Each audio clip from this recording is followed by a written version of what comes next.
The crystal chandeliers of Ristorante Bella Corte cast golden shadows across Manhattan's most exclusive private dining room. Francisco Castellano adjusted his Italian silk tie, his steel-gray eyes scanning the assembled guests with the practiced attention of a man who'd survived 42 years in New York's deadliest game. Tonight wasn't just dinner. It was a summit that could reshape the criminal underworld of America. "Frank, you look tense," Victor Petrov remarked in his thick Russian accent, raising a glass of Barolo. The scar running from his left temple to his jaw caught the light as he smiled. "This should be celebration. Yes, 3 families, 1 profitable future." Frank's jaw tightened imperceptibly. Trust a Russian to make poison sound like poetry. Across the mahogany table, 4 Japanese men sat in perfect silence, their black suits immaculate, their faces unreadable masks. Hiroshi Yamamoto, their leader, hadn't spoken since arriving 30 minutes ago. "Celebration comes after contracts are signed," Frank replied, his voice carrying the authority that had made him the most feared man on the East Coast. The Castellano family controlled everything from the Hudson River to the Atlantic, and tonight he was about to expand that empire internationally. The restaurant's ambiance was deliberately chosen, neutral territory where bullets couldn't fly without destroying half of Manhattan's political elite who frequented this establishment. Frank's fingers drummed against the white tablecloth as servers appeared with the first course. "Osetra caviar with champagne reduction," announced the server, a nervous young man whose hands trembled slightly as he placed the delicate portions before each guest. Frank noticed everything: the server's anxiety, the way Yamamoto's men exchanged subtle glances, the almost imperceptible nod from Victor. But what he didn't notice was the 8-year-old girl standing behind the kitchen's service window, her bright green eyes focused intently on the Japanese table, her lips moving silently as she read theirs. Emma Mitchell pressed her small hands against the glass, her heart racing as the dangerous words formed in her mind. Her mother had taught her to read lips when her hearing problems started 3 years ago, but she'd never imagined this skill would save someone's life. Poison, in the American's plate. When he takes the first bite, Castellano dies tonight. The little girl's eyes widened in horror as she watched Yamamoto's lieutenant whisper instructions to a man near the kitchen. She had to do something. Her mother, Sarah, was somewhere in the restaurant managing the evening service, but there was no time to find her. Frank lifted his fork, the caviar glistening like black pearls. The deal tonight would net his organization $50 million in the first year alone, a partnership that would make the Castellano name legendary. "To profitable ventures," Victor toasted, raising his glass. "To trust among honorable men," Yamamoto finally spoke, his English perfect but cold. Frank smiled, the expression never reaching his eyes. "To survival." As the fork moved toward his mouth, a small figure burst through the service doors. Emma Mitchell, all 4 feet of her, ran straight toward the table with the desperate determination of someone who knew death was seconds away. "No!" she screamed, her voice piercing the elegant atmosphere like a gunshot. Without hesitation, she crashed into Frank's chair, her small hands knocking the plate away from his lips.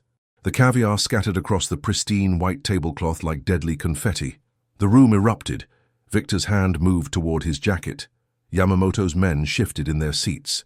Frank's own bodyguards, positioned discreetly around the room, stepped forward with hands inside their coats. But Frank's attention was entirely focused on the small girl who had just knocked the food from his hands. Her green eyes were wide with terror, not of him but for him. In that instant, as chaos swirled around them, Francisco Castellano, a man who trusted no one and believed in nothing, found himself staring into the most honest face he'd ever seen. "You were going to die," Emma whispered, her voice barely audible above the commotion. "I saw them say it. They put poison in your food." Frank's world shifted on its axis. Not because of the assassination attempt, he'd survived dozens, but because of the small hand still gripping his sleeve, the tears in green eyes that held no deception, and the realization that someone had just risked everything to save his life. And somewhere in the back of his mind, a question formed that would haunt him for days to come. Who was this brave little girl? And why did her mother trust her enough to work in a place where men like him conducted business? 2. Sarah Mitchell burst through the dining room doors, her auburn hair escaping from its professional bun, her face pale with the kind of terror only a mother knows. She'd been reviewing wine inventory when the shouting started, but nothing could have prepared her for the scene before her. her 8-year-old daughter standing next to the most dangerous man in New York, surrounded by armed criminals in $1,000 suits. "Emma!" Sarah's voice cracked as she rushed forward, but Frank raised his hand, not in threat but in a gesture that somehow conveyed protection. "Your daughter just saved my life," Frank said quietly, his eyes never leaving Sarah's face. Something about this woman, the fierce love blazing in her hazel eyes, the way she positioned herself between him and her child without hesitation, stirred something in his chest he'd thought dead for years. "I'm so sorry, Mr." Sarah's voice was steady despite her fear, her chin raised in defiance that reminded Frank of her daughter's courage. "Castellano. Francisco Castellano." He watched her face carefully, waiting for the recognition, the fear that always followed his name. Instead, Sarah's expression showed only concern for Emma. "Emma, sweetheart, what happened?" Sarah knelt beside her daughter, but her eyes remained fixed on Frank, as if she could shield Emma through sheer maternal will. "The Japanese men were talking about putting poison in his food." "Mommy," Emma whispered. "I could see their lips moving. They wanted to kill him." Victor's laughter cut through the tension like breaking glass. "Child plays too many video games, yes? Imagination is—" "No." Frank's voice silenced the room. He'd built his empire on reading people, on distinguishing truth from lies in the space of a heartbeat. This child wasn't lying. "Show me what you saw, Emma." Sarah's protective instincts flared. "My daughter isn't part of whatever this is. We're leaving." But Frank stepped closer, and Sarah caught her breath. Up close, she could see the intelligence in his grey eyes, the way he looked at Emma, not as a threat or inconvenience, but as someone who mattered. It was an expression she'd never seen on a man's face when looking at her daughter. "Please," Frank said, and the word sounded foreign in his mouth. "Your daughter may have prevented a war tonight." Emma tugged on her mother's dress. "It's okay, Mommy, he has kind eyes." "Has kind." Sometimes people look scary but aren't really bad. Frank felt something crack inside his chest. When had anyone last called him kind? When had anyone looked at him and seen something worth saving? "I saw the man with the dragon tattoo on his wrist," Emma continued, pointing to Yamamoto's lieutenant. "He told the server to make sure the plate with the special sauce went to the man in the grey suit." She looked up at Frank. "That's you." The lieutenant's hand moved almost imperceptibly toward his jacket, but Frank's bodyguard, Tony, was faster. "Don't even think about it." Yamamoto stood slowly, his face a mask of calm fury. "This is unfortunate misunderstanding. Child sees things that are not there." "Children see everything," Frank replied, his voice carrying deadly certainty. "The question is, do you leave peacefully, or do we test whether my organization's reach extends to your families back in Tokyo?" The threat hung in the air like smoke. Yamamoto's cold eyes moved from Frank to Emma to Sarah, and for a moment, Sarah felt the weight of a predator's attention. She instinctively pulled Emma closer. "This is not over, Castellano," Yamamoto said finally. "Yes, it is." Frank's response was granite. "Touch anyone in this restaurant, especially this family, and I'll personally ensure your organization ceases to exist. That's not a threat, it's a business guarantee." As the Japanese delegation filed out, their footsteps echoing in the suddenly quiet room, Frank found himself alone with Sarah and Emma. Victor had disappeared moments after the confrontation, muttering about complications and missed opportunities. "Why did you protect us?" Sarah asked quietly. "You don't even know us." Frank looked down at Emma, who was now standing closer to him than to her mother, her small hand somehow having found its way into his massive one. "Your daughter protected me first. I have good instincts about people," Emma announced solemnly. "Mommy says it's my superpower." "Smart mother," Frank murmured, his eyes meeting Sarah's over Emma's head. "Smart daughter."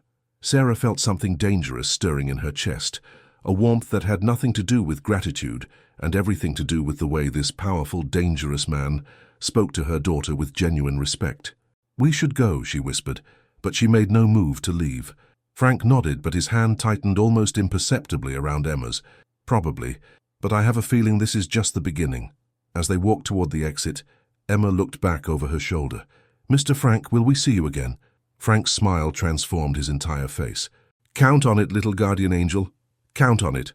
3. Monday morning arrived grey and drizzling, matching Sarah's mood as she stood in the narrow office above Ristorante Bella Corte, staring at the business card that had appeared on her desk. Heavy cream paper, elegant black script, Francisco Castellano, Private consultation. No phone number. No address. Just a name that had haunted her thoughts since Friday night. "Mommy, you're worried again?" Emma observed from her corner, where she was supposed to be doing homework before school. Instead, she was drawing elaborate pictures of what looked suspiciously like Friday night's dinner scene, complete with stick figures in suits. "I'm fine, sweetheart." Sarah tucked the card into her jacket pocket, trying to ignore how it seemed to burn against her ribs. "Finish your math problems." The restaurant's morning prep was in full swing below, the familiar sounds of chopping and sizzling offering their usual comfort. Sarah had built a good life here, safe, predictable, far from the chaos that had defined her early 20s. Emma deserved stability, normalcy, so why couldn't she stop thinking about steel grey eyes and the way Frank had looked at her daughter like she was precious instead of inconvenient? Her phone buzzed. Unknown number. "Miss Mitchell, this is Tony Romano. I work for Mr. Castellano. He'd like to speak with you today. Are you available for lunch?" Sarah's heart hammered against her ribs. How did you get this number?" "Mr. Castellano is very thorough when he's interested in someone's welfare." Tony's voice carried a Brooklyn accent and surprising gentleness. "He wants to ensure you and Emma are safe. Friday night may have consequences." The card in her pocket seemed to pulse. "What kind of consequences?" "The kind best discussed in person. Neutral territory. The Park Avenue Cafe at 1 o'clock? Sarah glanced at Emma, who had somehow managed to draw Frank's face with startling accuracy despite working in crayon. Her daughter's artistic gifts had always been uncanny, but this was different. This was the face of someone Emma trusted. "I'll be there," Sarah heard herself say. 3 hours later, Sarah sat in the elegant cafe's corner booth, her hands wrapped around a coffee cup to stop them trembling. The Park Avenue Cafe was exactly the kind of place she never could afford, all marble and crystal and waiters who looked like they earned more than her monthly salary. "Ms. Mitchell." She looked up to find Frank approaching and her breath caught. In daylight, wearing a charcoal business suit that probably cost more than her car, he was devastating. But it was his eyes, the way they softened when they met hers, that made her pulse race. "Mr. Castellano." She half rose. Uncertain of the protocol for meeting with crime bosses in upscale restaurants. "Frank," he corrected, sliding into the seat across from her. "And thank you for coming. I wasn't sure you would." "I almost didn't." Sarah met his gaze directly. "But Emma kept asking about you this morning. She wants to know if you're okay." Something flickered across Frank's expression. Surprise. Perhaps even vulnerability. "She's concerned about me. She has a protective streak." Sarah smiled despite her nervousness. "I can't imagine where she gets it." Frank leaned back, studying her with an intensity that made her skin warm. "Tell me about yourself, Sarah Mitchell. How does a woman like you end up managing a restaurant where men like me conduct business?" "A woman like me?" Sarah's chin lifted with familiar defiance. "What kind of woman is that? Beautiful, intelligent, brave enough to stand between her child and danger without hesitation." Frank's voice lowered. "The kind of woman who doesn't belong in my world." "Maybe your world isn't as dark as you think it is." Frank's laugh held no humor. 3 men tried to kill me Friday night. By tonight I'll have eliminated their entire operation. Tomorrow someone else will try to take what's mine. This is my world, Sarah. Violence and betrayal and blood. And yet you protected Emma and me. You could have used us as leverage or ignored us entirely. Instead, you guaranteed our safety. Sarah leaned forward, her hazel eyes blazing. "Maybe you're not as dark as you think you are." For a moment, Frank was speechless. When had anyone last seen light in him? When had anyone looked past the reputation, the power, the carefully constructed armor? "The Japanese won't give up," he said finally. "Yamamoto's pride demands retribution. You and Emma are visible symbols of his failure." "So what are you suggesting?" Frank reached across the table, his fingers brushing hers. The contact was electric, sending heat shooting up Sarah's arm. "Let me protect you. Both of you." "How?" "There's a safe house in the Hamptons. Beautiful property. Private beach. Excellent security. You and Emma could stay there until this resolves." Sarah pulled her hand back, though her skin still tingled where he'd touched her. "Run away, you mean?" "Stay alive," Frank corrected. "There's a difference. I have a job, Frank. A life. Emma has school. Friends. Emma has a gift that saved my life.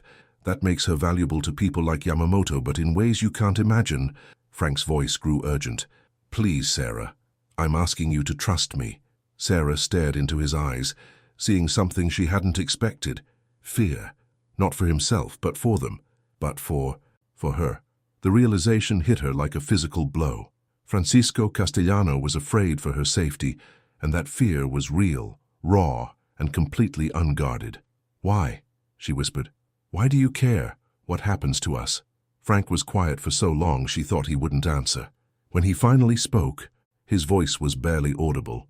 "Because in 42 years, no one has ever tried to save my life, and because when I look at you and Emma, I remember what it feels like to want to be better than I am." Sarah's heart stopped, restarted, and began beating in an entirely new rhythm. "Frank, say yes." "Sarah, let me keep you safe." She thought of Emma's drawing, of grey eyes that held unexpected kindness, of the way her daughter had instinctively trusted this dangerous man. "Okay," she whispered, "but I have conditions." Frank's smile was sunrise after the longest night. "Name them." 4. The Hampton safe house was nothing like Sarah had imagined. Instead of a fortress, she found herself standing before a sprawling Victorian mansion with wraparound porches and gardens that rolled down to a private stretch of Atlantic beach. Emma was already racing toward the water, her delighted laughter carrying on the salt-tinged breeze. "It's beautiful," Sarah breathed, then caught herself. She wasn't supposed to be charmed by Frank's world. She was supposed to be maintaining professional distance while keeping Emma safe. "My grandmother left it to me," Frank said quietly, watching Emma chase seagulls along the shoreline. "She always said it was too beautiful for a man like my grandfather to appreciate." Maybe she was right. Sarah studied his profile, the strong jaw, the lines around his eyes that spoke of too many hard decisions, the way his expression softened whenever he looked at her daughter. What was she like? Fierce, protective. She had this way of seeing good in people even when they couldn't see it themselves. Frank turned to meet Sarah's gaze. She would have loved Emma. The words hung between them, heavy with implications neither was ready to acknowledge. Sarah felt something dangerous blooming in her chest. Not just attraction, but something deeper, more terrifying. "The security team will be invisible," Frank continued, his voice returning to business. 3 men, perimeter only. You won't see them unless there's trouble." "And you?" Sarah asked, hating how breathless she sounded. "I'll be in the city most days. Business doesn't stop because—" He trailed off, studying her face. "Because what?" "Because I found something worth protecting." Emma's voice interrupted them. "Mommy, Mr. Frank, come see the shells I found." They walked down to the beach together, and Sarah tried to ignore how natural it felt when Frank's hand brushed hers, how right it seemed when Emma grabbed both their hands to pull them toward her treasure trove of shells and sea glass. "This one looks like a heart," Emma announced, holding up a smooth piece of blue sea glass. She pressed it into Frank's palm. "For you to remember us when you're in the city." Frank stared down at the glass, his throat working. "I'll treasure it." As Emma ran ahead, hunting for more treasures, Sarah found herself walking beside Frank in comfortable silence. The afternoon sun painted golden streaks across the water, and for a moment she could almost pretend they were a normal family on a beach vacation. "This is dangerous," she said quietly. "The security is excellent. No one will find you here." "That's not what I meant." Sarah stopped walking, forcing Frank to face her. "This us, whatever this is becoming." Frank's eyes darkened. "Sarah, you're a criminal, Frank. You hurt people for a living. I can't let myself forget that, no matter how you make me feel." "How do I make you feel?" His voice was rough, intimate. Sarah's breath caught. She should lie, should build walls, should protect her heart the way she'd protected Emma's safety. Instead, she found herself stepping closer, like I'm waking up after a very long sleep. Frank's hand rose to cup her cheek, his thumb tracing the line of her cheekbone. "Sarah, Mommy, look what I found." They sprang apart as Emma came racing back, clutching something in her small fist. The moment shattered, but the heat between them remained, simmering just beneath the surface. "What is it, sweetheart?" Sarah's voice was shakier than she'd intended. Emma opened her hand to reveal a perfect conch shell, pale pink and unblemished. "The lady at the beach shop said if you hold it to your ear, you can hear the ocean's secrets." Frank knelt to Emma's eye level, his expression serious. "And what secrets did it tell you?" Emma pressed the shell to her ear, closing her eyes in concentration. "It says—" She paused dramatically, then opened her eyes with a grin. "It says sometimes the best treasures are the ones you find when you're not looking for them." Frank's gaze moved to Sarah, and she felt heat bloom in her cheeks. Smart ocean, he murmured. That evening, after Emma had fallen asleep in the mansion's guest room, Sarah found Frank on the back porch, staring out at the moonlit water. He'd shed his jacket and tie, his white shirt open at the collar, and something about his stillness drew her outside. "Can't sleep?" she asked softly. "I keep thinking about what you said about being dangerous." Frank didn't turn around. "You're right. I am dangerous, Sarah. To you, to Emma, to anyone who gets close to me." Sarah moved to stand beside him, close enough to feel the warmth radiating from his body. "So why don't you let us go?" Frank's laugh was hollow.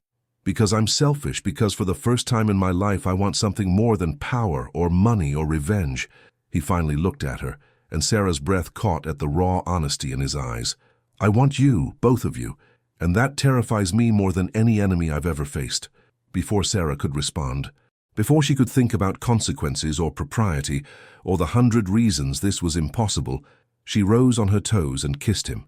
Frank went rigid with surprise, then his arms came around her, pulling her against him as he deepened the kiss.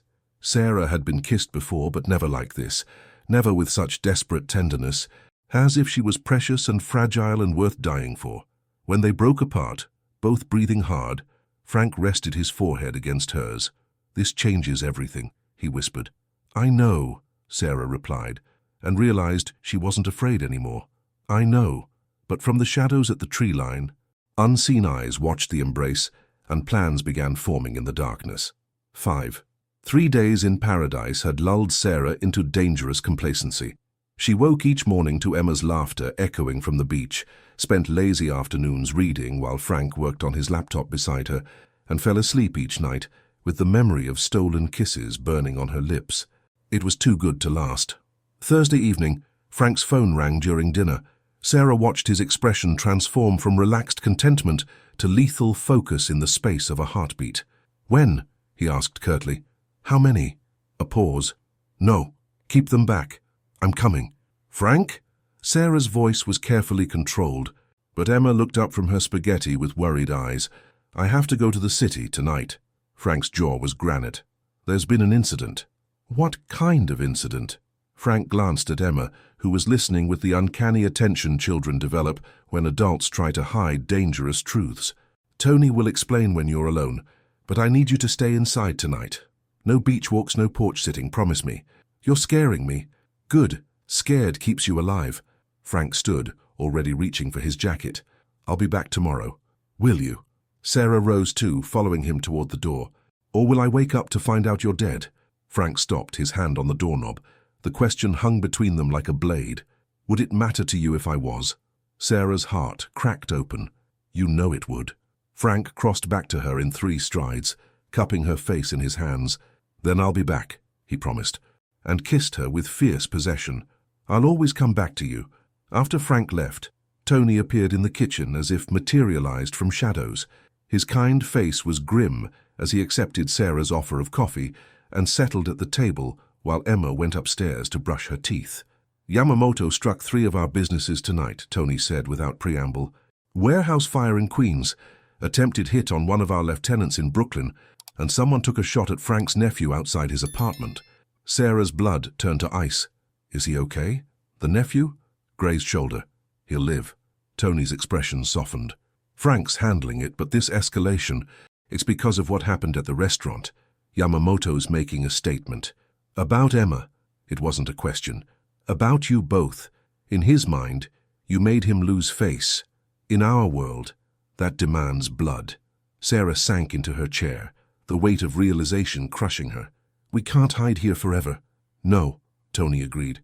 "But Frank's working on a permanent solution." "What kind of solution?" Tony's smile held no warmth, the kind that ensures Yamamoto never threatens anyone again. That night, Sarah lay awake, listening to every sound, the wind in the trees, waves against the shore, the soft footsteps of security guards patrolling the grounds. Emma slept peacefully beside her, but Sarah couldn't shake the feeling that their borrowed time was running out. At 2 a.m. her phone buzzed. "Frank, thinking of you, stay safe." Sarah, "Come home to us." Frank, "Promise." But promises, Sarah knew, were fragile things in a world built on violence. Friday morning dawned grey and oppressive. Emma seemed to sense the tension, staying close to Sarah as they moved through their usual routines. By noon, Sarah was jumping at shadows. "Mommy, you're scared," Emma observed with 8-year-old directness. "A little," Sarah admitted, "but Mr. Frank will be back soon." "I know." Emma's confidence was absolute. He promised, and he keeps his promises. At 3 p.m., Frank's car pulled into the circular drive. Sarah watched from the window as he climbed out, noting the new tension in his shoulders, the way his eyes swept the property before focusing on the house. When his gaze found her in the window, some of that tension eased. Emma raced to the door, launching herself into Frank's arms the moment he stepped inside. "You came back. I promised, didn't I?" Frank's voice was rough with emotion as he held her tight. Over Emma's head, his eyes met Sarah's, and she saw exhaustion, relief, and something darker. "How bad?" Sarah asked quietly when Emma finally released him. "Handled." Frank's tone suggested she shouldn't ask for details. "Yamamoto won't be a problem anymore." "Meaning?" "Meaning he decided Japan was preferable to a permanent address in New York." Sarah didn't ask what had convinced Yamamoto to leave. Some things were better left unknown. That evening, after Emma had gone to bed, Frank found Sarah on the beach. She was sitting on a piece of driftwood, staring out at the dark water, her arms wrapped around her knees. "Regrets?" he asked, settling beside her. "About what?" "About letting me into your life. About what it's cost you." Sarah turned to study his profile in the moonlight. "Are you asking me to leave?" "I'm asking if you want to." Sarah was quiet for a long moment. "A week ago, my biggest worry was whether the restaurant's wine order would arrive on time. My life was simple, predictable, safe." Frank's jaw tightened. "And now?" "Now I'm falling in love with a man who carries a gun to dinner and has people killed before breakfast." Sarah's laugh was shaky. "I should be terrified, but you're not." Sarah turned to face him fully. "Oh, I am terrified. Just not of you." She reached for his hand, threading their fingers together. "I'm terrified of how much I need you, how much Emma needs you, how empty our lives would be if you walked away." Frank brought their joined hands to his lips, pressing a kiss to her knuckles. "Then don't let me walk away. Is that what you want? For us to stay?" Frank's answer was to pull her into his arms, kissing her with desperate hunger.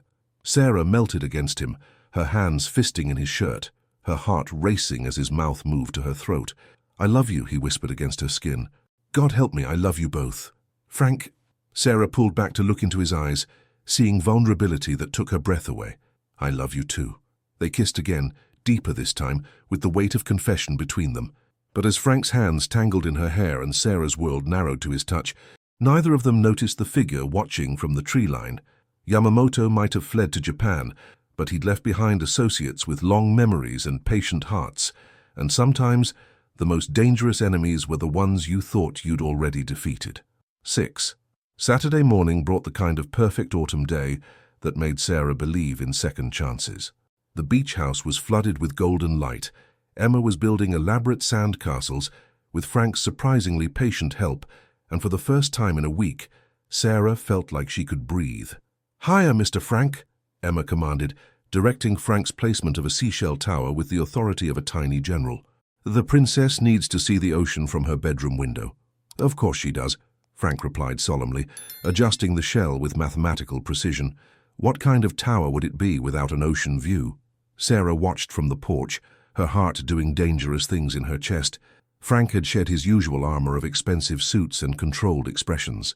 Barefoot in rolled-up jeans and a white button-down, his hair messed by salt wind, he looked younger, happy, like a man who'd never made his living through violence. "Mommy," Emma called, "come see our castle. It has 17 rooms and a secret passage." 17 exactly? Sarah laughed, making her way down to the beach. 16 would be ordinary, Emma explained with 8-year-old logic, and 18 would be showing off. Frank caught Sarah's eye over Emma's head, his smile soft and unguarded. Can't argue with that reasoning. They spent the morning in domestic bliss, building castles, hunting for shells, and sharing a picnic lunch on the sand. Emma chatted about school friends and upcoming Halloween plans, while Frank listened with the focused attention usually reserved for business negotiations. "I'm going to be a detective for Halloween," Emma announced, biting into her peanut butter sandwich. "Mommy says detectives solve mysteries and help people." "Excellent career choice," Frank agreed. "Though I hear the hours can be demanding." Sarah nearly choked on her water. Leave it to Frank to discuss work-life balance with an 8-year-old aspiring detective. That's okay, Emma said confidently. I'm good at staying up late, and I already know lots about reading people. Yes, you do. Frank's voice grew serious. That's a special gift, Emma. You saved my life with that gift. Emma studied his face with unsettling intensity. Are you still in danger, Mr. Frank? Sarah's breath caught. They'd been careful not to discuss the threats explicitly, but Emma was too perceptive to fool completely.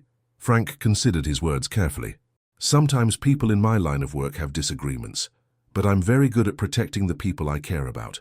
Good, Emma nodded firmly, because I care about you too, and Mommy gets that happy, scared look when she watches you, which means she loves you even though you're dangerous. Sarah felt heat flood her cheeks. Emma. It's true, Emma insisted. I can see it in your faces when you think I'm not looking. Frank's laughter was rich and warm. She definitely inherited your observational skills. Among other things, Sarah muttered. As afternoon faded to evening, they moved inside.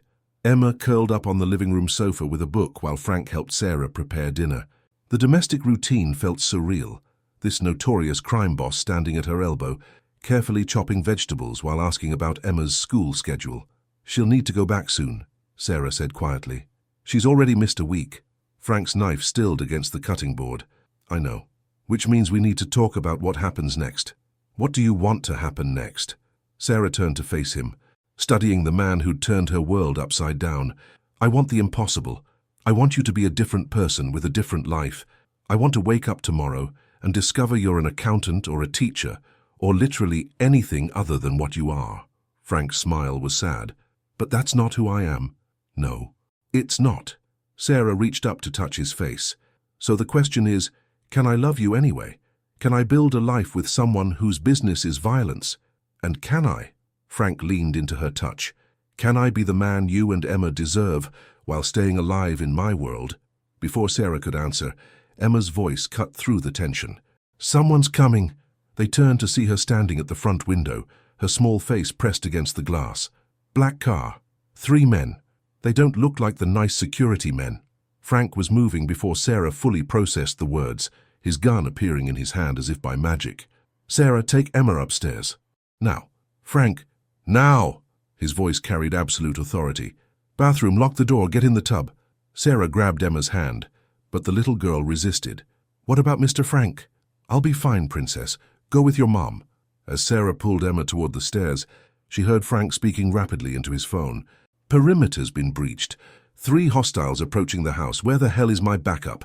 From upstairs, Sarah could hear car doors slamming, footsteps on gravel.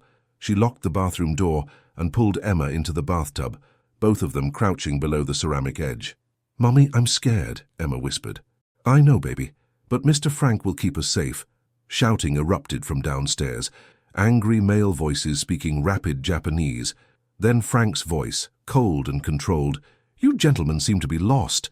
A gunshot. Emma flinched against Sarah's chest. Bad choice, Frank continued, as if someone had just spilled wine on his carpet instead of trying to kill him. More shots, the sound of breaking glass, furniture overturning. Sarah pressed her hands over Emma's ears and prayed to a god she'd stopped believing in years ago. Then, silence. Footsteps on the stairs. Sarah's heart hammered as they approached the bathroom. Sarah, Emma, it's over. Frank's voice. Sarah nearly sobbed with relief. When they emerged from the bathroom, they found Frank standing in the hallway, his white shirt torn and blood on his knuckles, but his grey eyes were calm, reassuring. Are you hurt? Sarah demanded, her hands fluttering over his chest, checking for wounds. Not my blood, Frank said simply. But we need to leave tonight. Where will we go? Frank pulled her against him, his arms strong and protective around both her and Emma. Somewhere safe, somewhere we can figure out what comes next. But as they packed their few belongings, Sarah couldn't shake the feeling that there was nowhere truly safe from Frank's world. The question was loving him worth the constant danger? Looking at Emma's trusting face, at Frank's fierce protectiveness, Sarah realized she already knew the answer. Some things were worth any risk, even if that risk was everything. 7. The city that never sleeps looked different at 3 a.m. through bulletproof glass. Frank's private penthouse in Midtown Manhattan rose 40 stories above the chaos. its floor-to-ceiling windows offering a view that normally commanded millions. Tonight it felt like a fortress. Emma had fallen asleep in Frank's arms during the drive from the Hamptons, her small body finally succumbing to exhaustion after the attack. Sarah watched as he carried her to the guest bedroom, his movements careful and protective, as if she were made of spun glass. "She'll be safe here," Frank said quietly as they returned to the living room. "This building has more security than Fort Knox." Sarah moved to the windows, staring down at the glittering city below. "For how long, Frank? How long can we keep running?" "We're not running anymore." Frank's voice carried steel. "Those men tonight, they weren't Yamamoto's people. Wrong tattoos, wrong fighting style. Someone else is hunting us." Sarah turned, studying his face in the city's reflected glow. "Who?" "That's what I intend to find out." Frank poured himself 3 fingers of whiskey, his hands steady despite the night's violence. "But first, there's something I need to tell you, something I should have said days ago." Sarah's heart clenched. "You're married." Frank's laugh was sharp. "God, no, nothing that simple." He set down his glass, moving to stand before her. "The restaurant where Emma saved my life. I own it." The words hit Sarah like a physical blow. "What?" "Ristorante Bella Corte. I bought it 6 months ago through shell companies. I've been watching you work, Sarah. Watching you manage my investment." Sarah felt the floor tilt beneath her feet. "You've been spying on me?" "Protecting my interests," Frank corrected, but his voice lacked conviction. "The previous owner owed me money. When he defaulted, I took the restaurant instead of his life. It was supposed to be a simple business acquisition. Until you saw me." Sarah's voice was hollow. "Until I saw you." Frank reached for her, but she stepped back. "Sarah, please, how long—" Her voice cracked. "How long have you been watching me?" Frank's jaw tightened. 6 months. 6 months. Sarah felt betrayal burn through her chest like acid. "My promotion to manager, the raise, the flexible schedule that let me spend more time with Emma, all of it was you." "Yes. And Friday night, the meeting with the Russians and Japanese. You chose that restaurant specifically because you knew we'd be there." Frank's silence was answer enough. Sarah sank onto the sofa, her legs no longer capable of supporting her. "So none of this is real. This thing between us, Emma saving your life, it's all some elaborate manipulation." "No." Frank dropped to his knees before her, his hands gripping hers. "Sarah, look at me. The meeting was business, nothing more. I had no idea Yamamoto would try to poison me. Emma's courage, her gift, that was real. What I feel for you is real. How can I believe anything you say?" Tears burned behind Sarah's eyes. "You've been pulling strings in my life for months. Maybe Emma's lip-reading talent wasn't coincidence either. Maybe—" "Stop!" Frank's voice was fierce. "Don't diminish what your daughter did. She saved my life with pure instinct and courage. No one orchestrated that." Sarah pulled her hands free, wrapping her arms around herself. "I need space. I need to think." Frank rose slowly, his face a mask of controlled pain. "The guest bedroom has its own bathroom. You and Emma will be comfortable there." As Sarah reached the doorway, Frank's voice stopped her. "Sarah, everything I've done since the moment Emma knocked that plate away, every decision, every protection, every word I've spoken, that's been real. That's been love." Sarah didn't turn around. "Maybe. But how will I ever know for sure?" Alone in the guest room, Sarah checked on Emma, who slept peacefully despite the upheaval. Her daughter's face was relaxed, trusting, beautiful in the moonlight streaming through the windows. "What have I gotten us into?" "Baby?" Sarah whispered, brushing a strand of hair from Emma's forehead. But even as betrayal burned in her chest, Sarah couldn't deny the truth her heart whispered. Frank's protection tonight had been real. His fear for their safety, his desperate tenderness when he thought they might be hurt, those emotions couldn't be faked. The question was whether love built on lies could ever become something true. In the penthouse's main bedroom, Frank stood at his own window, whiskey forgotten, staring at the city that had made and unmade him. He'd built an empire on secrets and manipulation, but Sarah Mitchell had shattered his carefully constructed walls with nothing more than her fierce maternal love and honest eyes. He'd lied to her about how they met, but everything since had been the most honest thing in his life. The challenge would be proving that to a woman who now had every reason not to trust him. Frank reached into his pocket, withdrawing the piece of blue sea glass Emma had given him at the beach house. In the city's neon glow, it looked like a fragment of hope. Tomorrow he'd find whoever was hunting them. Tonight he'd figure out how to win back the trust of the only woman who'd ever seen something worth saving in Francisco Castellano. But first, he had a phone call to make. "Tony, yeah, I know it's late. Yeah, I need you to find out everything about Sarah Mitchell's employment history. Everything. And Tony, I need to know who else might have been watching her before I was.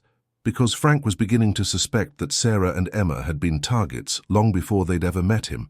And if that was true, everything he thought he knew about their situation was about to change." 8. Sunday morning dawned grey and hostile, matching Sarah's mood as she made coffee in Frank's kitchen. The penthouse was silent, except for the distant hum of the city below, and Emma's soft breathing from the guest room. Sarah had barely slept, her mind churning with questions and betrayal, and the terrible awareness that despite everything, she still loved him. "Mommy," Emma appeared in the doorway, her hair tousled from sleep. "Where's Mr. Frank?" "He had to go to work early," Sarah lied smoothly. In truth, Frank had left before dawn with only a brief note. "Tony's watching the building. You're safe. We need to talk when I return." F. "Are you mad at him?" Emma's 8-year-old intuition was razor sharp. Sarah knelt to her daughter's level. "Sometimes adults have complicated feelings, sweetheart. It doesn't mean anyone did anything wrong." Emma tilted her head, studying Sarah's face with unsettling intensity. "But he did do something wrong, didn't he? That's why you have that same look you had when Daddy left." Sarah's breath caught. Emma rarely mentioned her father, who'd walked out when Emma was 3. "This is different, Em." "No, it's not. Adults always say things are different when they're exactly the same." Emma's voice carried wisdom beyond her years. "Mr. Frank has secrets, but he's not going to leave us like Daddy did." "How can you be so sure?" Emma's smile was luminous. "Because he looks at us like we're the best thing that ever happened to him. Daddy never looked at us like that." Before Sarah could respond, the penthouse's front door opened. Frank entered with Tony close behind, both men's faces grim. Frank's eyes immediately found Sarah's, and she saw exhaustion, determination, and something else. Hope, maybe, or desperation. "Sarah, we need to talk," Frank said quietly. "I found out who's been hunting you." "Hunting me?" Sarah's blood chilled. "You mean hunting us, because of what happened at the restaurant?" "No," Frank's voice was granite. "This started long before you ever met me. Someone's been watching Emma for over a year." The kitchen seemed to spin around Sarah. "What are you talking about?" Tony stepped forward, his usually kind face serious. "Show them, Frank." Frank placed a manila folder on the kitchen island. "Tony did some digging into your employment history. Sarah, did you know that every job you've held in the past 18 months was obtained through the same employment agency?" "Premier Staffing Solutions," Sarah said slowly. "They specialize in hospitality management. What does that have to do with anything? Premier Staffing doesn't exist. It's a front company." Frank opened the folder, revealing photographs and documents. "Someone has been orchestrating your career moves, placing you in specific positions. The restaurant was just the latest." Sarah sank onto a bar stool, her legs suddenly weak. "That's impossible. The employment agency, your apartment lease, even Emma's school enrollment, they all trace back to the same shell corporation." Frank's voice gentled. "Sarah, someone has been manipulating your life since Emma turned 7. Since her lip-reading abilities became more pronounced," Tony added. "Someone identified Emma's gift and has been positioning her strategically." "For what purpose?" Sarah's voice was barely a whisper. Frank exchanged a look with Tony. "We think they've been setting up scenarios to test her abilities. Small things at first.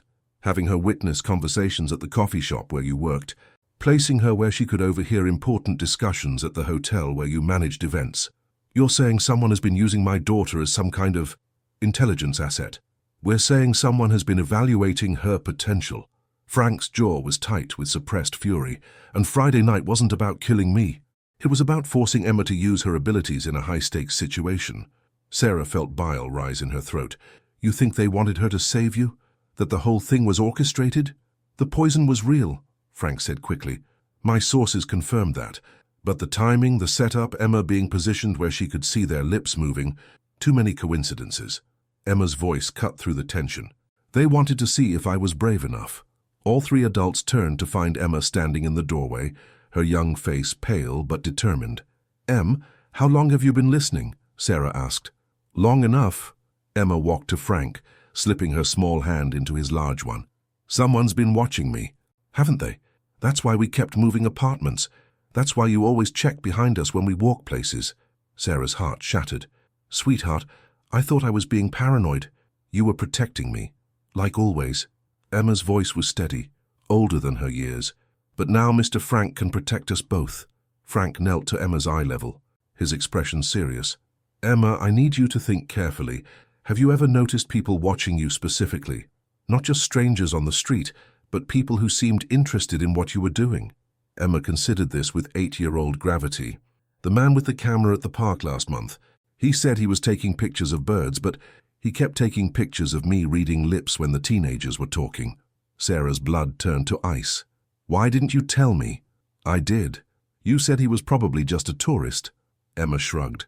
And the lady at the coffee shop who always asked me what people at other tables were saying, she said it was a game, but games are supposed to be fun. Frank's face had gone deadly calm. What did the lady look like? Pretty, dark hair. She had a scar here. Emma touched her left wrist, like a crescent moon. Tony and Frank exchanged a look that made Sarah's stomach clench. What? She demanded. Who is she? Dr. Yuki Tanaka, Frank said grimly. Former military intelligence specializes in developing child operatives for covert work. She disappeared from official records 3 years ago. Child operatives? Sarah's voice rose. You're talking about turning children into spies? Elite military assets, Tony corrected. Kids with special abilities, photographic memory, enhanced hearing, exceptional observational skills.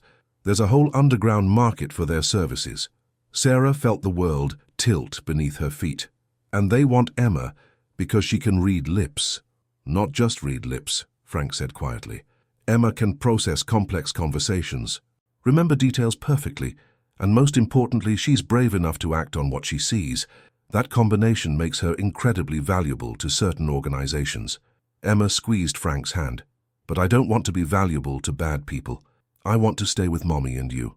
Frank's smile was fierce and protective. That's exactly what's going to happen, Princess. But first, we need to make sure Dr. Tanaka and whoever she's working for understand that you're under my protection now. What does that mean? Sarah asked, though part of her already knew. Frank stood, his grey eyes hard as winter steel. It means I'm going to remind certain people why crossing the Castellano family is a terminal mistake. As Sarah watched Frank transform from the gentle man who'd built sandcastles with Emma into the dangerous crime boss who'd killed 3 men without hesitation, she realized their problems were just beginning. Someone had been hunting her daughter for over a year, and now they'd have to go through Francisco Castellano to get to her. Sarah just prayed that would be enough. 9. The War Council convened in Frank's study at noon, sunlight streaming through bulletproof glass onto maps, photographs and weapons laid out like pieces of a deadly chess game. Sarah sat in a leather chair, Emma curled in her lap, while Frank paced behind his desk like a caged predator. Dr. Tanaka has been spotted in 3 locations this week, Tony reported, pinning surveillance photos to a corkboard. Coffee shop near Emma's school, the park where you take her on weekends, and twice outside this building. Sarah's arms tightened around Emma. She's been watching us here too? Since yesterday, Frank confirmed, his voice deadly calm. Which means her employers know exactly where you are, and that you're under my protection. Good, Emma said firmly, surprising all 3 adults.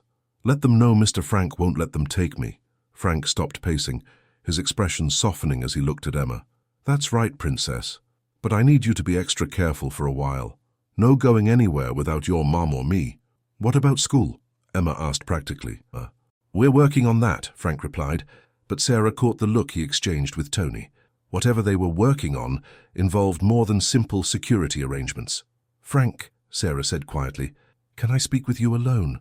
After Tony left with Emma to show her the building's security features, Sarah faced Frank across his desk.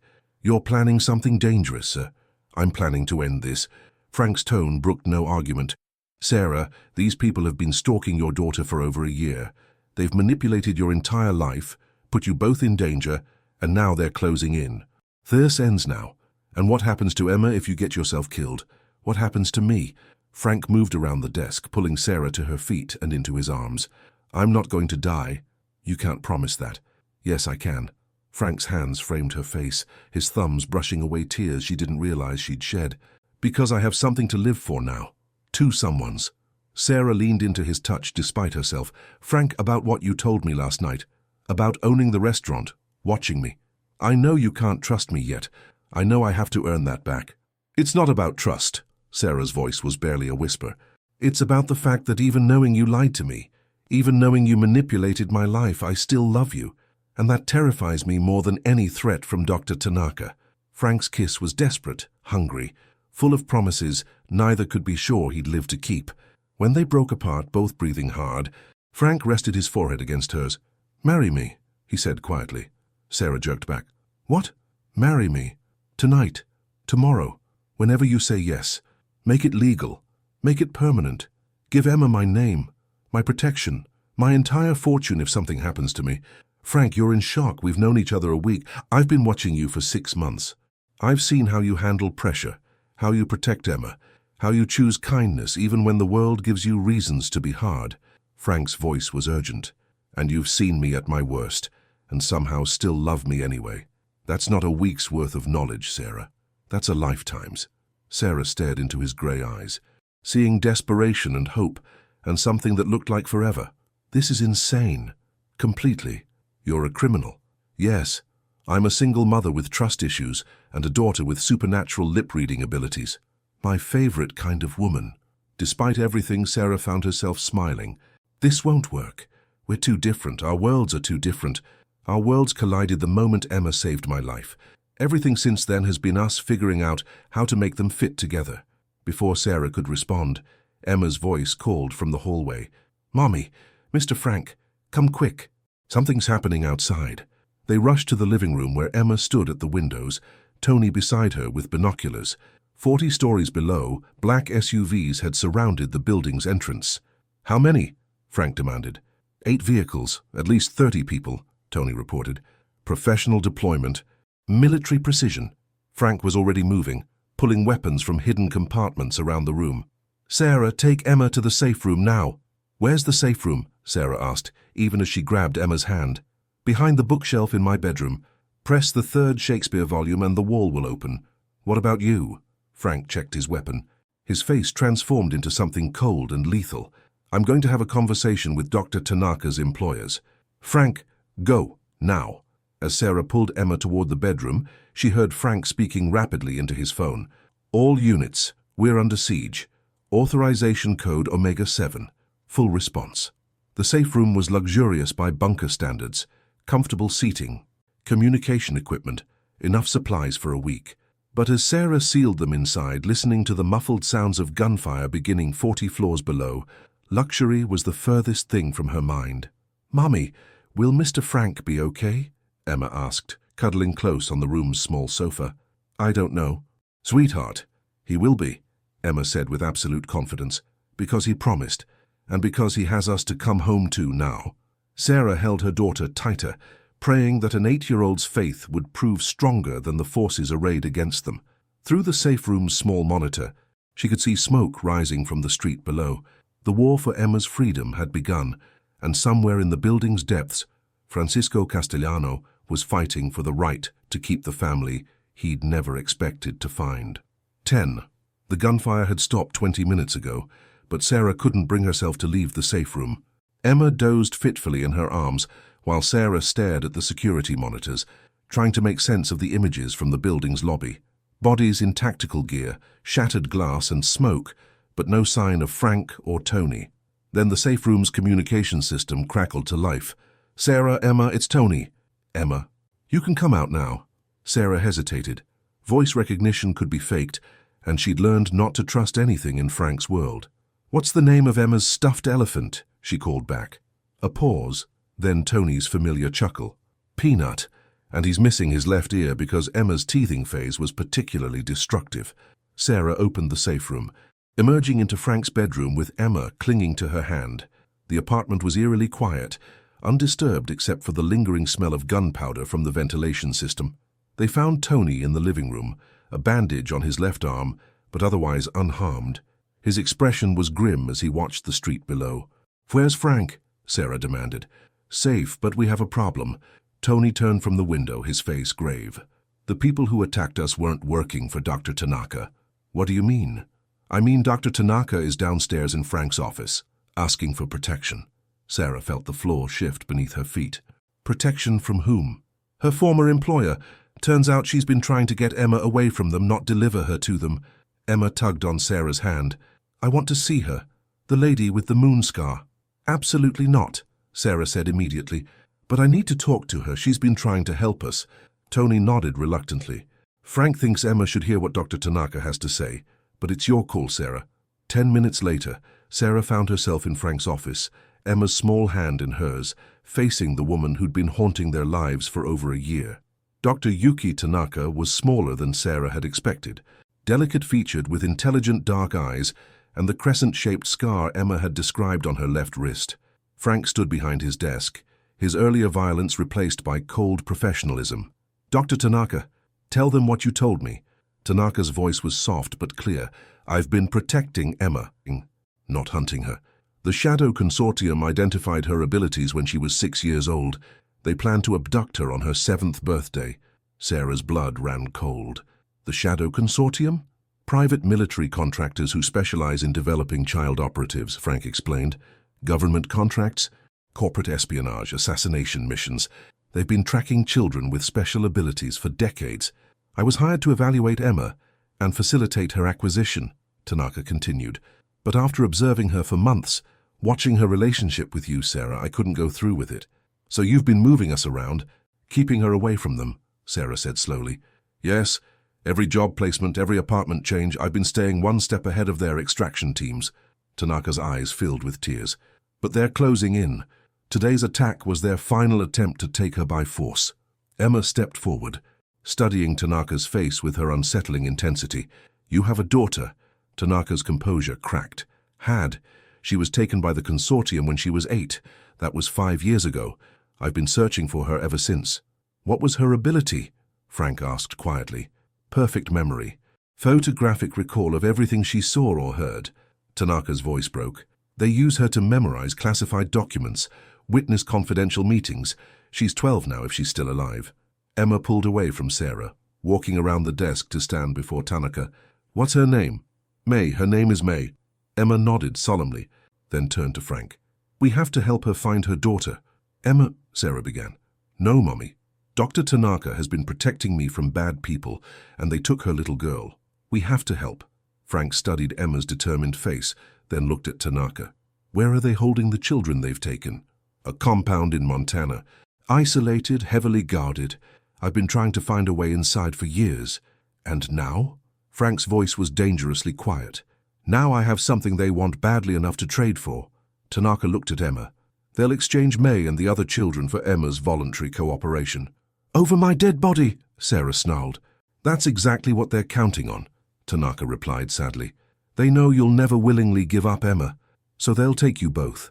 Frank moved around the desk, his face granite. Not if they're dead first. You can't kill them all, Mr. Castellano. The consortium has resources that dwarf even your organization. Then we don't fight them, Emma said quietly. All eyes turned to her. We outsmart them. Frank knelt to Emma's level. What are you thinking, Princess? Dr. Tanaka says they want me to cooperate. What if I pretend to cooperate? What if I let them think they've won, but really I'm helping you rescue the other children? Absolutely not, Sarah said immediately. I will not use my 8-year-old daughter as bait. But I'm not just your daughter anymore, Emma said, her voice carrying surprising maturity. I'm the person Dr. Tanaka has been protecting. I'm the reason other children are trapped, and I'm the only one who can save them. Frank looked at Sarah, seeing the terror in her eyes, but also the recognition that Emma was right. There might be another way. What way? Sarah demanded. Frank's smile was cold and predatory. We give them exactly what they want. We just make sure they don't survive long enough to enjoy it. As Frank began outlining his plan, Sarah realized that their quiet life, her dreams of safety and normalcy, were officially over. But looking at Emma's determined face and Tanaka's desperate hope, she also realized that sometimes the right choice was the most dangerous one. The question was whether love would be enough to see them through what came next. 21:11. The Montana compound looked like a corporate retreat from the air, all glass and steel nestled in a valley of pine trees, with no visible signs of the horrors hidden inside. Frank studied the surveillance photos spread across his desk, his jaw tight, as he memorized every detail of the facility where they would either save a dozen children or lose everything. Thermal imaging shows 43 heat signatures, Tony reported. 12 in the residential wing, that's the children, 31 in various locations throughout the compound. Sarah paced behind Frank's chair, her anxiety a palpable force in the room. This is insane, we're walking into a trap. No, Frank corrected. We're setting one. Dr. Tanaka looked up from her laptop, where she'd been coordinating with her contacts inside the consortium. They're expecting Emma and me to arrive at 3 o'clock tomorrow. They think I've finally convinced you to trade Emma for the safe return of your family to normal life. Emma sat in the corner, ostensibly coloring but clearly listening to every word. Her calm in the face of danger continued to amaze Sarah and terrify her in equal measure. What's the real plan? Sarah asked for the 10th time. Frank turned in his chair to face her. The real plan is that Tanaka and Emma walk in exactly as expected. But what the consortium doesn't know is that my team has been positioning assets around that compound for the past 6 hours. Assets? 50 men, former military, current loyalty exclusively to me. They've been mapping the compound's defenses, identifying weak points and preparing for a full assault. Sarah's heart lurched. And Emma will be inside when this assault happens? Emma will be retrieving the other children and getting them to safety, Frank said quietly. Her job is to get them to the compound's south exit at exactly 4:15. That's when our extraction team will be waiting. You're sending my 8-year-old daughter on a military mission. Frank stood, moving to Sarah with careful steps. I'm sending our daughter to save 12 other children who have no one else, and she won't be alone. He gestured to his laptop, where a schematic showed tiny devices no bigger than hearing aids. Advanced communication system. She'll be in constant contact with me and the team. The moment anything goes wrong, we abort and extract her immediately. Emma's voice cut through the tension. Mr. Frank, will you tell me about the other children? Frank's expression softened as he approached Emma's corner. What do you want to know, Princess? Their names, their abilities, how long they've been trapped. Emma set down her crayon, her green eyes serious. If I'm going to save them, I need to know who they are. Dr. Tanaka opened another file on her laptop. May, 12 years old, photographic memory. David, 10, can hear conversations through walls. Sarah, yes, another Sarah, 9 years old, can detect lies just by listening to someone's voice.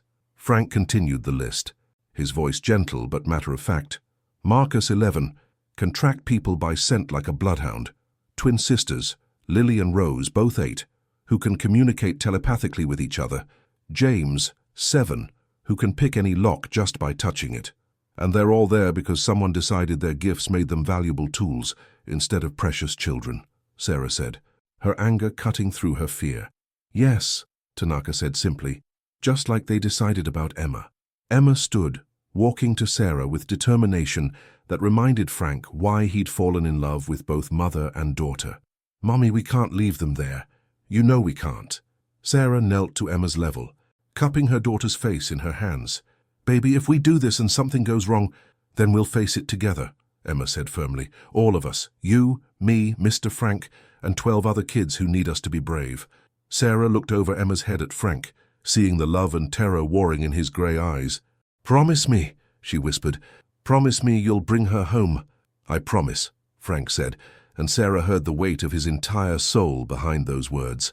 That night, as final preparations continued around them, Sarah found Frank on the penthouse balcony, staring out at the city lights.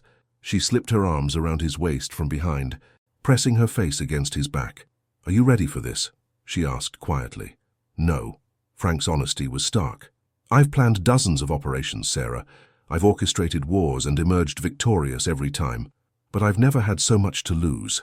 Sarah turned him in her arms, studying his face in the city's glow. Then don't lose. Just like that.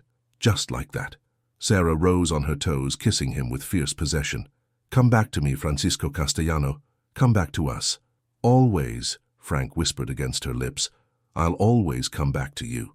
But as they held each other in the Manhattan darkness, both knew that some promises were bigger than the people who made them. Tomorrow would test everything they'd built together, everything they'd risked for love.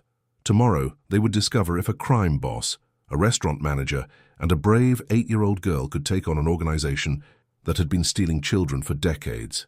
Tomorrow they would either become a family or lose everything trying. 12. The Montana morning was crisp and clear, perfect for what Frank grimly called extraction weather. From his position on the ridge overlooking the consortium compound, he could see Dr. Tanaka's rental car approaching the main gate with Emma in the passenger seat, her small form barely visible through the tinted windows. "Falcon is approaching the nest," Tony's voice crackled through Frank's earpiece. "All teams in position." Frank closed his eyes briefly, fighting the urge to abort the entire operation. Every instinct screamed against sending Emma into danger, but she'd been right. She was the only one who could save the other children. And if there was one thing Frank had learned about Emma Mitchell, it was that she always found a way to surprise him. "Princess, can you hear me?" Frank spoke quietly into his comm unit. Emma's voice came back clear and steady. "I hear you, Mr. Frank. Dr. Tanaka says we're almost there. Remember the plan? Find the children, get them to the south exit at exactly 4:15, and don't be scared because you'll be watching the whole time." Frank's heart clenched. "That's right. And Emma? I love you. Love you too. Tell Mommy I'll see her soon." From the compound's security office, where she was monitoring their communications, Sarah pressed her hands to her mouth to keep from sobbing. Frank had insisted she stay with the tech team, safely away from the assault zone, but close enough to maintain contact with Emma. "She's inside," reported Jake, the team's surveillance specialist. "Thermal imaging shows her and Tanaka being escorted to the main building." On the ridge, Frank watched through high-powered binoculars as Emma and Tanaka disappeared into the compound. The waiting began. Inside the facility, Emma held Tanaka's hand as they were led through sterile corridors that reminded her of a hospital. Men in dark suits flanked them, their faces cold and professional. But Emma had learned to read more than lips in her 8 years. She could read the tension in their shoulders, the way their eyes darted to exits, the subtle signs that even these dangerous men were nervous. Dr. Tanaka, a tall man with silver hair, greeted them in a conference room that felt more like an interrogation chamber. "And this must be Emma. We've heard such interesting things about your abilities, young lady." Emma studied his face as he spoke, noting the slight tick near his left eye, the way his smile never reached his eyes. "You're lying," she said simply. The man's smile faltered. "Excuse me? You said you've heard interesting things about my abilities, but your face says you already know exactly what I can do. You've been watching me for a long time." Tanaka squeezed Emma's hand in warning, but Emma continued. "Also, you're scared. Not of me, but of someone else. Someone who's coming." "Emma," Tanaka began. "No, it's quite all right," the man said, though his voice had gone cold. "Emma, my name is Director Crawford, and you're correct. We have been observing you. Your lip-reading abilities are remarkable, but it's your courage and intelligence that make you truly valuable." "I want to see the other children," Emma said firmly. Crawford's eyebrows rose. "Direct, I appreciate that, very well." They were led deeper into the compound, past rooms filled with sophisticated equipment and armed guards. Finally, Crawford opened a door marked Residential Wing Alpha. The room beyond looked like a cross between a school classroom and a prison. 12 children of various ages sat at tables, some reading, others working on what looked like training exercises. But their eyes held a defeated emptiness that made Emma's heart break. "Children," Crawford announced, "we have a visitor."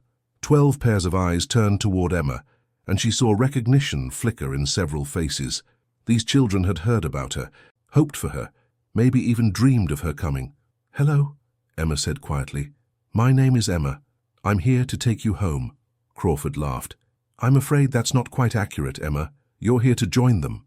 The door slammed shut behind them with a final metallic click, but Emma smiled, because Crawford had made a crucial mistake. He'd assumed that an 8-year-old girl would be helpless and afraid. He hadn't considered that this particular 8-year-old had been raised by a fierce, protective mother and had spent the last week learning from the most dangerous man in New York. Emma raised her hand to her ear, activating the tiny communication device. "Mr. Frank, I found them, all of them, and I think it's time for you to come get us." Outside, Frank's voice cut across all channels. "All teams, go. Bring our children home." The assault on the Shadow Consortium compound began with precision and ended with overwhelming force. Frank's men moved like a coordinated symphony of destruction, dismantling the facility's defenses, while Emma led 12 frightened children through corridors she'd memorized during her brief tour.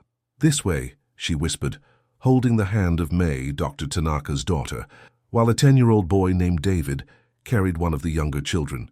"Mr. Frank's friends are waiting for us." Behind them, the sounds of conflict echoed through the compound. Gunfire, shouting, the systematic destruction of everything the consortium had built. When they reached the south exit at exactly 4:15, they found Tony waiting with a team of medics and social workers. His face lit up when he saw Emma leading the group. "Princess, you did it!" "We all did it," Emma corrected, as the other children were rushed toward waiting vehicles. The reunion between Dr. Tanaka and her daughter May brought tears to hardened mercenaries' eyes. And when Frank finally appeared, smoke-stained and exhausted but victorious, Emma launched herself into his arms. "I knew you'd come," she said simply. "Always, Princess. Always." 6 months later, Sarah stood in the garden of their new home, a sprawling estate in Connecticut that was equal parts fortress and family sanctuary. Emma was teaching several of the rescued children to read lips, turning her gift into a game that brought laughter instead of fear.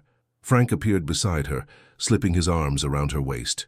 "Any regrets, Mrs. Castellano?" Sarah smiled, still adjusting to her married name. "About marrying a crime boss who thinks building a private school for gifted children counts as retirement." "Former crime boss," Frank corrected. "I'm in legitimate security consulting now, with former associates who still carry weapons everywhere they go." "Old habits." Sarah leaned back against Frank's chest, watching Emma help young May with her lip-reading exercises. "No regrets," she said finally. "Not one." Emma looked up from her lesson, her face bright with joy, and waved at her parents. "Mommy, Dad, come see what May can do." Frank and Sarah exchanged a look, the same look they'd shared countless times over the past months, full of love and disbelief and gratitude for the impossible family they'd built together. Sometimes the most dangerous choice turned out to be the only one worth making. And sometimes love really was enough to overcome anything. Even when that love began with an 8-year-old girl brave enough to knock poison away from a stranger's lips, trusting that some people were worth saving.